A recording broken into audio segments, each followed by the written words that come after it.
Welcome back in. Mayor Randall Woodfin has made headlines the last few weeks for something aside from his politics and his mayoral duties.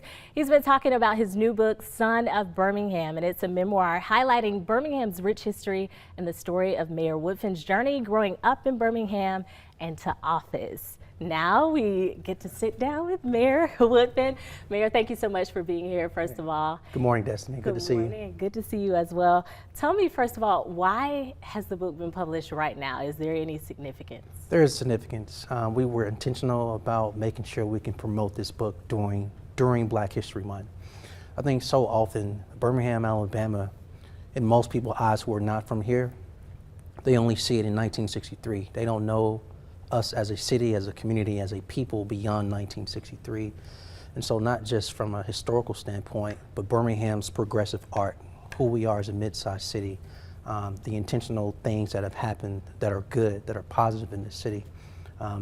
Different nuggets like that are embedded in this book. Wow. And so to release it 9 days before Black History Month and then be intentional about promoting it during Black History Month was definitely a thought we had in mind. Okay. Love that. Dedication. I know Jazz, who is one of our anchors here, she said, you know, we all have thoughts of writing a book, but it takes a lot to get it from the thought to pen and paper. So talk about that process for you. Well, look, I am honored to have co-written this book with Edward Bowser, who is a genuine friend and one of the best writers I know in the world. Okay. We literally started writing in 2022. And so this has been a long journey. This was not a short journey. Yeah, this was definitely not overnight. I recall our first time we started writing, we went away for 3 days with no internet, no social media, no TV, just pen to paper. So starting that process and then just finding time over a couple years to get it all out. Wow. Any special nuggets that we can look forward to in the book? I know, you know, you talked about one, I think, chapter being dedicated to your daughter. That is correct. The last chapter of this book is dedicated to my daughter, Love, L-O-V-E. She's 6 months now. But there are several things I want people to take away. One is that I believe there's a thin line between hope and fear.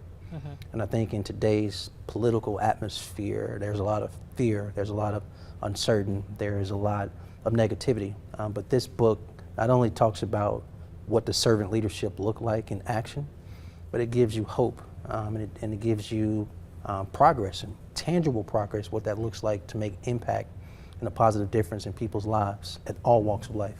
Yeah, and speaking of that, we know that there are some, I follow you on social media, there are a lot of people who support you. There are some people who question your leadership and what you've done for the city. Talk about the crime issue. I know that that's something that we just can't ignore. We cannot ignore it. As a matter of fact, I think it's important as a leader that I lean in. I talk about particularly gun violence in Son of Birmingham from a personal standpoint of losing my own brother and losing my own nephew to homicides. And so this is personal.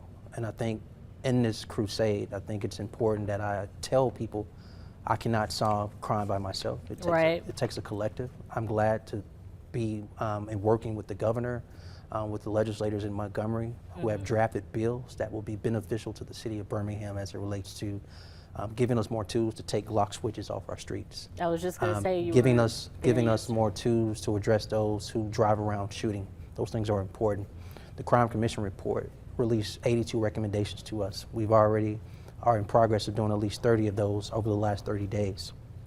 And I think it's also important for people to know that we're hiring now. There was a long lag of our potential to hire, but we're currently vetting 90+ people to be in this March class of next month for the police academy. And so these are positive trends towards making sure we can address gun violence and decrease crime in our city. And National Institutes of Health was something that you were also talking about, the funding for that and how it's going to impact Birmingham. Can you speak to that as well? UAB is our anchor. But UAB, I want to remind your audience, UAB is not just the largest employer in the city of Birmingham. UAB is the largest employer in the state of Alabama. Yeah. The National Institute of Health provides UAB a minimum $70 million a year. That type of research goes to advanced medicine as well as our ability to save lives and fighting diseases such as diabetes and others. We're talking about affecting and impacting 2,000+ jobs and the state's GDP. But we're really talking about the ability to decrease our advantages in saving lives as well as our competitive advantage when we talk about Russia and China. America has always stood on the forefront as it relates to research and medicine. We should not give that up. We should be intentional about making sure we can cut costs, but it shouldn't be haphazard even when we don't have a leader at Health and Human Services yet. So we need to be intentional about protecting our medical research facilities across the nation. All right, anything else you want to share? I know that you have been signing. You told me that you spent some time even at Rock City over the weekend signing books. Where are you going to be next for a book signing? We'll be in various events in Birmingham. I want to encourage people to go to sonofbirmingham.com. Again, that's sonofbirmingham.com. One, to purchase the book, but also to look for the next place we'll be. We'll be across the state of Alabama as well in March, but in February we'll be here in Birmingham at various places, sharing with Birmingham residents. This is a positive story about our community, and everyone's a part of the success of Birmingham. All right, thank you so much, Mayor. It's so good to see you once again. All right, y'all, stay tuned for much more coming up after these breaks.